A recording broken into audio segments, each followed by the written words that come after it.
Good evening, all. Ira Epstein of Linn and Associates with your SPDR ETF wrap-up, and this wrap-up is for Thursday evening, August 5th, 2021 at 6 p.m. So, big decisions tomorrow.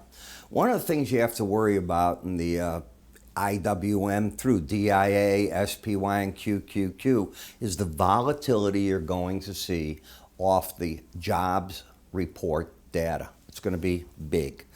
The market is looking for between 840 to 870,000 jobs from everything I'm reading. The wings, as they're called, are as low as 350,000 and near 1.2 million is a gain. So anything in there creates lots of volatility.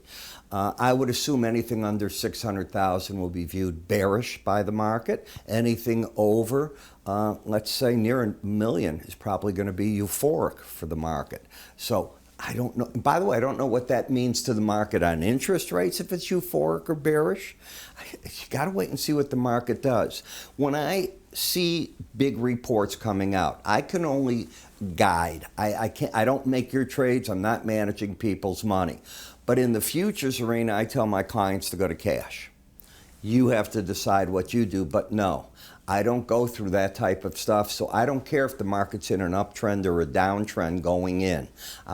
I realize and I understand how algorithm trading works. And when that comes out, your stops can get run over. I've seen it over and over in my career.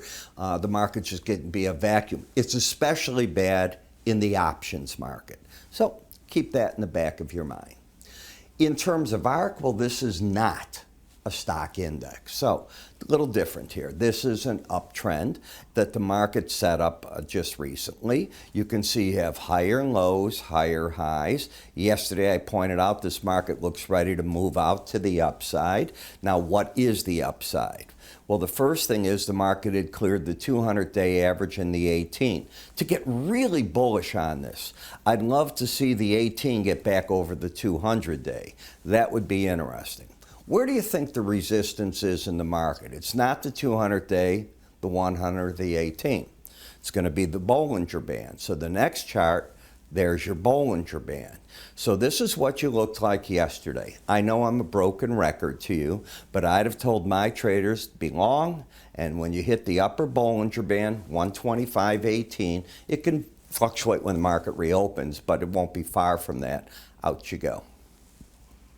125.57, the high 126.25, and right back down to the Bollinger Band, which is 125.40 in case you're interested.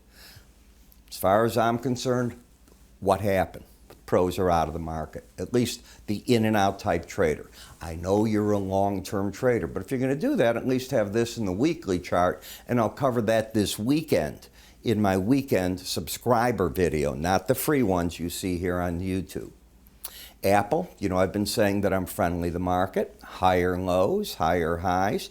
You're over the 18-day average. I remain in the bull camp unless and until 145.17 is hit.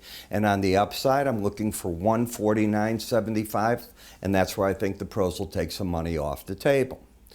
In PAVE, at the close of business today, you closed under a 79 reading. What do you do in the last 3 minutes of trade if that's where you're at?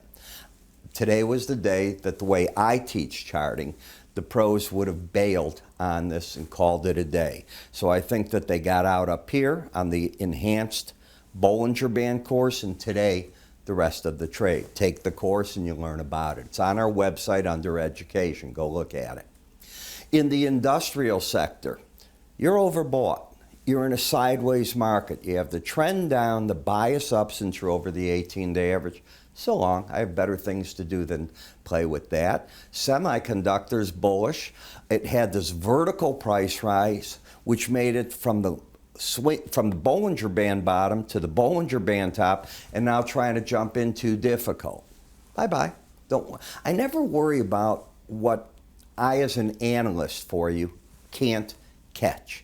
I'm not going to catch everything. And by the way, I don't know how to catch a trade like that, and I've never met anyone that successfully can. That's a pretty strong statement. Tell me they're buying the low, coming out, and stealing from that. They talk about it. they'll show me an example, but then I'll go on charts and show these patterns, and well, there's always a story, and that's the point that I'm making. Trading is not about catching a bottom and a top. It's about taking a slice out of the middle. Investing is not what you use these markets for. Investing is what you're buying ARK for. Investing is what you're buying Amazon, Apple. But when you get to some of these other ETFs that are a conglomerate, I'm not convinced that's an investment. I think that's more of a trading vehicle on these ETFs. That's my own opinion. I know I'm going to be slammed for it, but that's the way I think. POTX. Market's too oversold. That's my opinion. Lower highs, lower lows, clearly a downtrend, but am I interested in telling a trader on an oversold market to do something? No. ESGU, all you did is you're falling back and staying over the 18-day average. In the process, this is what's at work. It's not anything but the embedded slow stochastic, and the market has been telling traders to buy this. And they've been getting the pops in the market off of that. When and if the red line closes underneath 79, you have to be out of the market. The target on the rally, there's two targets. One's a window envelope, and I don't show them here. It's a standard deviation from the 18-day average of closes. I show it in the morning subscriber video, and the Bollinger Band. Those are the targets in the market. In XLE, we have a marketplace that's got a higher high, lower low, flat momentum. So no trend. You're just hanging at the 18-day average, but it's under it, so the bias is down. In the emerging markets, well, they've come alive, haven't they? This is good. And they have an embedded reading. So I think the pros are waiting for the first reasonable break to get long this market. That's what I expect is going to happen. I am one of those people that will be telling the people that follow me, I can tell you that's what I'm telling them right now. I don't tell you here very much in the way of I want you to buy here, sell there. I'll give you an idea that I want them to buy that, and that's it. You'll not hear where. GLD, well, here we go. This is, again, my outside day theory. You have an outside day to the upside. You closed higher. Took out the day's range. If you take out the low of an outside day within 2 trading sessions, I think you're going to the closest of the nearest major moving average. Major would be, it could be a 50-day, 100, a 200, or an 18. It's typically, that could be in play too. Or a Bollinger Band. But it's the closest of. Well, this is what you looked like. This is what you did today. That's where the pros hit it and came out of it. You have no trend at all at work in the market. In GDX, we talked. The big play was, first of all, I think this is where professionals came out of the market, right where I'm pointing. Then it went up again, and I said, that's an awful lot of resistance. I think the market is going to have a problem. It gave people that opportunity, and it's come down from there pretty darn good. And the market's not trending anymore. TLT, notice what's happened all of a sudden going into tomorrow's report. You have an outside day up from Wednesday. On Thursday, you have an inside day. If you take this out, the low's at 149.7, I think that is. Let's just check it. It's 149.72. So if you hit 149.71, number one, you break the trend. You no longer have higher lows, higher highs. Number two, my rule comes into play that if that's taken out, I'll be looking for the 18-day average, and I think the pros will go short there looking for it with a stop over that high. They play it for quick money. It's quicker than you could probably pick it up off the jobs data if that happens. I don't know if it'll happen or not. Last, in the euro. This is the flip-flop of the dollar. The dollar has neutralized its bear trend going into the jobs report. This has just now neutralized its uptrend. So you put it all together, you come up with the game plan, and that's what I offer you each morning. Now, tomorrow morning's SPDR ETF report is going to be a major report. And I'm going to cover it with all that's come out and be throwing out recommendations left and right if they're on the charts for my paid subscribers. So they have to decide. I gave them a bunch of options this morning as to what they can do. If you're an options trader and you're wrong on them, tomorrow's the day that you'll just see everything evaporate on you because things get very thin off these major reports.